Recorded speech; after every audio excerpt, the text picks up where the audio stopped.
আসসালামু আলাইকুম। আজকে আমাদের বাসায় গ্যাস ছিল না, তো গ্যাস না থাকায় আমি যা করেছি সেটাই আপনাদের সঙ্গে আজকে শেয়ার করছি। এই যে আমি এখন খিচুড়ি রান্না করব, আর গরুর যে চর্বি ছিল ওইটা দিয়েই আর কি। তো আমি তরকারির জন্য আর কি পেঁয়াজ মরিচ কেটেছিলাম। তো যখন গ্যাস শেষ হয়ে গেছে তখন ভাবলাম তাহলে খিচুড়ি রান্না করি ওইগুলো দিয়েই আর কি। তো আমি এখানে রসুন, তারপরে জিরা আর কাঁচামরিচ কিছু বেটেছিলাম আর কিছু ফালি করে রেখেছিলাম, আর পেঁয়াজগুলো কুচি করে রেখেছিলাম। তো সেগুলো দিয়েই আর কি দুপুরটা পার করব, যেহেতু বাচ্চাদের বাবা অফিসে গেছে আর বাচ্চাদের নিয়ে ওরা যাতে দুপুরে খাওয়ার কষ্ট না পায় সেজন্য ঝটপট রাইস কুকারে এই যে খিচুড়ি তুলে দিচ্ছি। এখানে আমি ধনিয়া গুঁড়া, তারপরে লবণ, হলুদ, তারপরে দারচিনি, এলাচ, লবঙ্গ সব মশলা এই যে একে একে দিয়ে দিচ্ছিলাম। তেজপাতা দিয়েছি।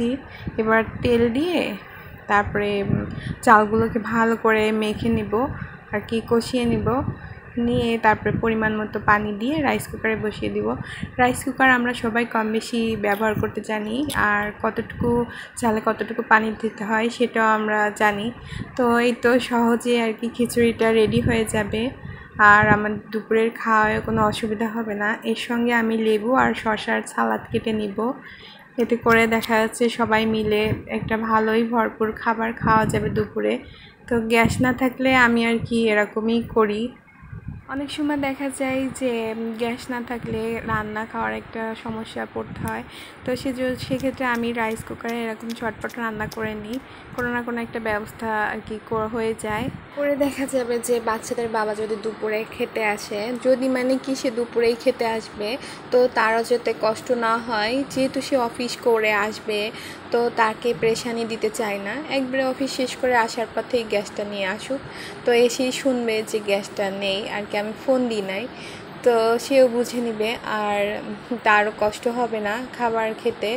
তো এই তো সে যাতে আলাদা একটা প্রেশার নিতে না পড়ে সেজন্য আমি সবসময় এরকমই করি। এখন যে আমগুলো দেখতে পাচ্ছেন এগুলো সব রাজশাহী থেকে আনিয়েছে ওর বাবা তার এক কলিগকে দিয়ে, তাদের বাসা রাজশাহী। তো আসলে আমার বাসায় আম খেতে সবাই পছন্দ করে, কাঁঠালের থেকে কাঁঠালও কেনা হয় তবে কম, আমটা একটু বেশিই চলে, বাচ্চারাও খুব পছন্দ করে।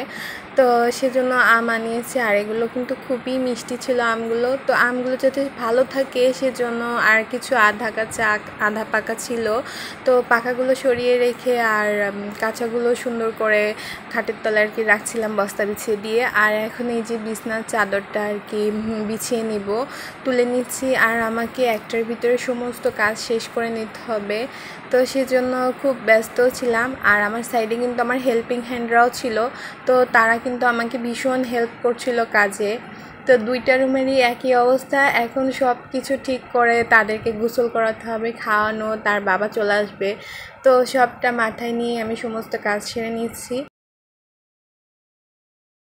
সেই ছোট বাচ্চা আছে, তারাই একমাত্র বুঝতে পারবেন যে আসলে কিভাবে কি করতে হয়। তো আমার বাসায় তো 3টা বাচ্চা, তো তিনজনই সমান তালে আর কি করে। বড়জন একটু বললে বা বকা দিলে বুঝে, কিন্তু বাকি দুজন কিছুই বোঝে না। তো তারা দুজন তো করতেই থাকে, সেই সঙ্গে বড়জনও একেবারে না করে বসে থাকে না। যাই হোক, সব কাজ এখন গুছিয়ে নিতে নিতে আজকে এখানেই বিদায় নিচ্ছি। সবাই ভালো থাকবেন, সুস্থ থাকবেন। আল্লাহ হাফিজ, আসসালামু আলাইকুম।